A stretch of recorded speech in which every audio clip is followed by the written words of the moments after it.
সত্যি তুই 10 লাখ টাকা লটারি জিতেছো? হ্যাঁ তাহলে কিন্তু ভাই আমি তোর টাকা কিন্তু ডেলি বিরিয়ানি খাবো। আমি একটা বাইক নেবো।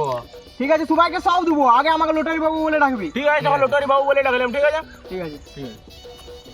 रोम रोम भाइयों।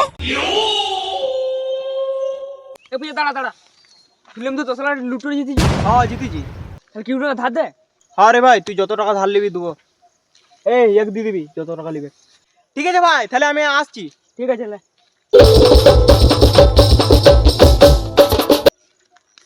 ভাই তুই তো লটারি জিতেছো, আমি ঘরটা করছি, কিছু টাকা চাই, ধার দিবি? হ্যাঁ দেবো।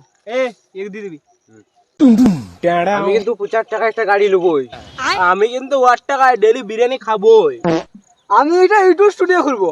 আগে টাকাটা পাই রে আগে। কি টাকা পাবো না মানে? একদম এরকম কথা বলিনি, মুখে পা ভরে দেবো। मतलब वो अलग ही लेवल का बंदा था। এ ভাই পুচা, তুই যে লুটোরে জিতেছু, ওই লুটোরে দেখা না আমাকে। পরে দেখাও, এখন কাজ আছে আমার, সময় নেই। পুচা আদৌ লুটোরে জিতেছে না জিতে নাই? আমার সন্দেহ হচ্ছে। ই শালা মালটার ব্যাপারে তো খোঁজ করতে হচ্ছে এবারে।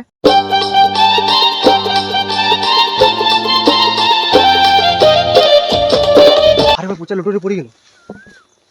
চ ও বলবো নি, চল লিলু চ।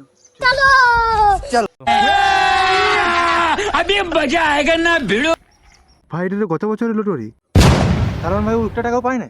তুই জানো না ও গ্রামের সব থেকে বড় মিথ্যেবাদী। এ ভাই আমার বিরিয়ানিটা কই? এ ভাই আমার বাইকটা কই? আমি ভেক করছিলাম তো ভাই। মানে এতদের ফালতু কথা সব মাস লাগে। এরকম খেপা কোম্পানিতে খেপা মু চলবেই।